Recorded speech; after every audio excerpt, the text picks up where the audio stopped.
I do have an update on some of the activities related to the Pan Am Games. Tomorrow, Saturday, April 11th, beginning at 11 a.m., we will have auditions for performers for the opening ceremonies. We need 5 major participants who have dancing, singing, and some acting experience. We will also be looking for over 60 dancers. These auditions will take place at the Social Services Gym. On May 21st, we will be having a cultural festival at the Tim Hortons Stadium in Hamilton, and this event is geared to school children with an anticipated attendance of over 2,000 students, including Six Nations students. The morning will be geared to elementary students and the afternoon for the secondary students. And on July 24th, we will be holding a festival at Chiefswood Park with a number of our local entertainers. In my next update, I can provide more details on all of the activities we have planned. I'm also still working with the Ecuadorian Embassy to see if the women's Ecuadorian soccer team want to use our facilities to practice. And the Director of Parks and Rec just let me know this morning that she's also received inquiries from the women's field hockey team from Trinidad and Tobago about using our facilities. So it's going to be an exciting summer for us, and it's going to be very busy. I also want to talk a bit about fire services. I recently met with the fire services personnel, and we talked about some ways of raising funds for our fire department. We do have a new fire chief, Matthew Miller, who's going to be starting the job next Monday. And once he gets on the job, then I'm going to meet with him, and we're going to talk about what can we do to try and raise more funds for the fire department. And once those plans become more finalized, then we'll certainly let you know what our plans are. In the meantime, they've asked me to put out a call that they need more volunteer firefighters. So if anybody's interested in being a volunteer firefighter, please come and sign up.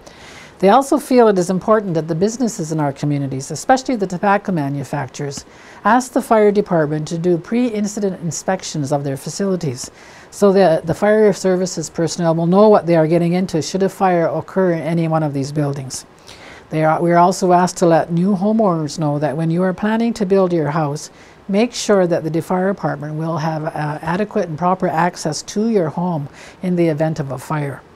I also want to point out that May 1st is First Responders Day, and we should all take the time to recognize all of our first responders, the firemen, the ambulance service, and the police service. And lastly, on the fire, we are going to be holding the groundbreaking ceremony for the new fire hall at 10 a.m. on Thursday, April 23rd, and that will be at the site of the old fire hall in Ohsweken. Now, with this wet weather and the rain, you know, we've always experienced a lot of drainage problems in different parts of our community, and we are trying to do some work in that. And I want to inform you about phase 1 of a master environmental plan project that we are undertaking. On February 20th, the Drainage Committee supported the proposal from the Greenland Group of companies to conduct phase 1 of this project. And Council approved a contract to the Greenland Group to complete this work. The total budget for this study is $168,645. Phase 1 of the project will focus on conducting a master drainage plan and flood remediation study for the Mackenzie Creek watershed on Six Nations. The study will focus on the public road areas that are frequently flooded during high-level water events and will provide a flood impact reduction strategy.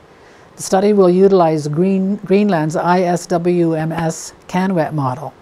ISWMS stands for Integrated Science and Watershed Management System, and CANWET stands for Canadian Watershed Evaluation Tool. Further information about the project will be shared at display booths at community events over the next few months. The kickoff meeting for this project was held on March 23rd, and Clint King, the environmental technician, has been appointed as the project contact person. Please contact Clint at Lands and Membership if you would like more information about this project.